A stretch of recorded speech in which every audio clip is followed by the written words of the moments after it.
How do you get used to having doors slammed in your face and door-to-door sales?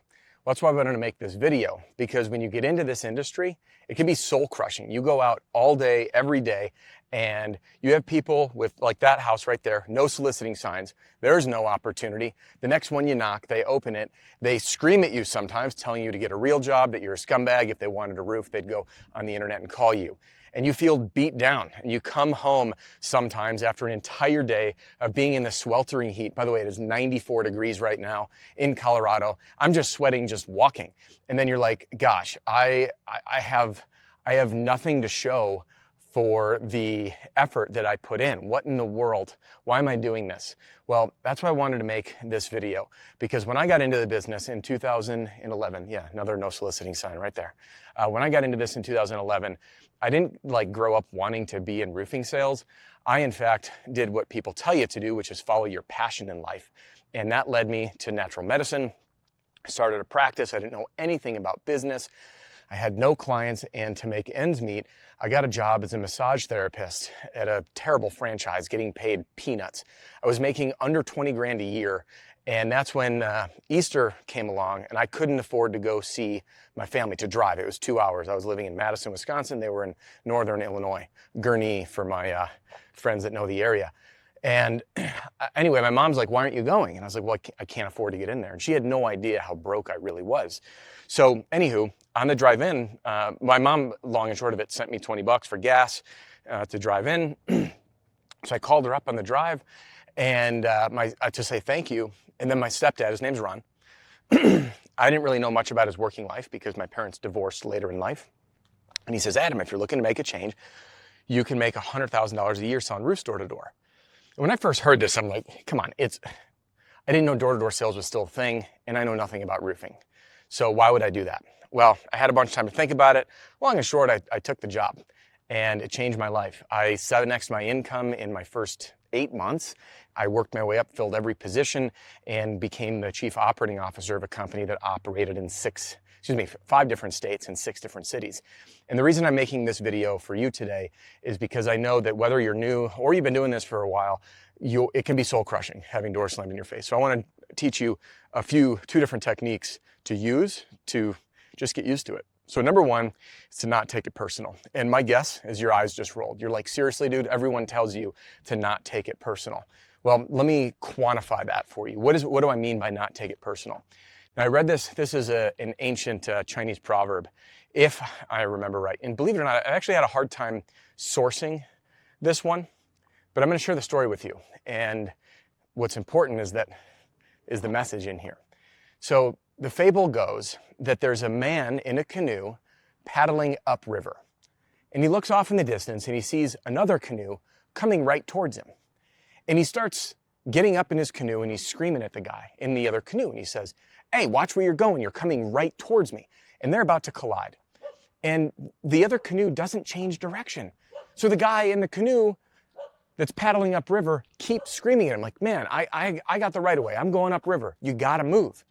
And the dude in the other canoe doesn't move. He gets closer and closer. The man in the canoe gets more and more irate.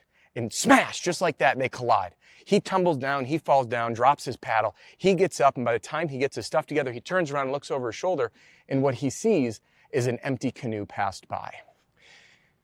The lesson in this is that there's no one in the canoe. So how does this apply to door-to-door roofing sales? When you're out in the world and you're out knocking doors, there are people that will yell at you. There are people that when you knock on their door, they're thinking the 2 questions that most people have, which is, who the heck are you and what do you want? And when they have that question in mind, they're upset because they were maybe working or taking care of the kid, or maybe they just had a really bad day.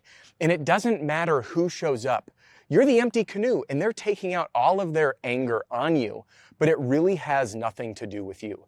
You could take you out of the equation and put anyone else in the reaction's the same. And this is what I mean by not taking it personally, because it has nothing to do with you. And once you, yeah, gosh, there are some very creative no soliciting signs on the homes in this area. Anyway, when you have this in mind, you can now have this mantra and say to yourself, there's no one in the canoe. And then you know this has nothing to do with me. You're just out there doing your job, all right? Now, I want to hear from you, like what other stories have helped you get used to having doors slammed in your face? Drop it in the comments and share it with us. You'll help others, and that's the most meaningful part of this little community here that we built. And all right, now I want to get to number 2, the second thing. Ty Cobb, I'm not a huge sports guy myself, but I looked this up. Ty Cobb, he had the best batting average in the history of Major League Baseball. And when you actually convert his batting average into a percentage, he lost almost 64% of his at-bats. That means the greatest hitter in the history of a career in Major League Baseball failed 64% of the time he was at bat. And what you're doing as a professional in door-to-door sales in the world I live in and maybe we live in together is roofing sales, you should expect and have this in your mind. I expect to fail. I expect to have people slam the door in my face. I expect to have it rough. And remember that the more you're willing to put up with, the more success you will have. And I say this and I'll say it again. If you want uncommon results, you have to be willing to do uncommon things. Uncommon results is making life-changing income, like making $100,000, $200,000 a year when you had no you didn't ramp up time. There was no barrier to entry. You could have no high school or college degree. You didn't have to work your way up through the ranks. And if you want those uncommon results, you have to be willing to do uncommon things like show up at a stranger's house, knock their door, deal with rejection. When you combine these two together and tell yourself each and every morning, I expect failure, your expectations are met and it's no surprise. And remember that even the greatest baseball player of all time failed 64% of the time. And then when it happens and you're in the moment, you can just say to yourself, hey, no one else is in the canoe. So what advice has helped you? Share it in the comments below. And if you want to learn exactly what to do when you show up at the door in the very first 10 seconds, jump into this video and I'll teach you my 10-second pitch. See you in the next one.